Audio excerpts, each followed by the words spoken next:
Match winner ಅಂತ ಹೇಳ್ಬೋದು.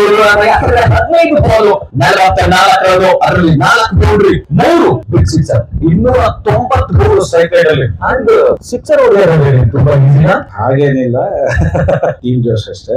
ನಮ್ಮ ಟೀಮ್ ಫಸ್ಟ್ ಇನ್ನಿಂಗ್ಸ್ ಚೆನ್ನಾಗಿ ಆಡಿದ್ರು, ಒಳ್ಳೆ ಸ್ಟಾರ್ಟ್ ಅಪ್ ಕೊಟ್ರು. ಸೊ ಫಸ್ಟ್ ವಿಕೆಟ್ ಹೋದ್ರು ಕೂಡ ಹರ್ಷ ಸಂಜು ಒಳ್ಳೆ ಸ್ಟಾರ್ಟ್ ಅಪ್ ಕೊಟ್ರು. ಸೊ ಅದು ಕಂಟಿನ್ಯೂ ಆಯ್ತು. ಅಲ್ಲ, ಕ್ರಿಕೆಟ್ ಕ್ರಿಕೆಟ್ ಆಗಿರ್ಬೋದು, ನಮ್ಮ ಕ್ರಿಕೆಟ್ ಇತಿಹಾಸದಲ್ಲಿ ಯೂನಿವರ್ಸಲ್ ಬಾಸ್ ನಮ್ಮ ಕ್ರಿಸ್ ಗೇಲ್ ಸರ್, ಅವರ ಜರ್ಸಿ ನಂಬರ್ 323. ನಮ್ಮ ಕನ್ನಡ ಸಿನಿಮಾ ಇಂಡಸ್ಟ್ರಿಯ ಯೂನಿವರ್ಸಲ್ ಬಾಸ್ ಅರುಣ್ ಬಚ್ಚನ್ ಅವರು. ಬಹಳ ಖುಷಿ ಆಗುತ್ತೆ ನಿಮ್ಮ ಮ್ಯಾಚ್ ನೋಡ್ಲಿಕ್ಕೆ. ನಿಮ್ಮ ಅಭಿಮಾನಿಗಳಿಗೆ ಏನು ಮೆಸೇಜ್ ಕೊಡ್ತೀರಾ? ಬಿಗಿಟ್ಗಳನ್ನ ಹೊಡೆಯುವಂತ ಎಲ್ಲ ಎಬಿಲಿಟಿ ಇದೆ.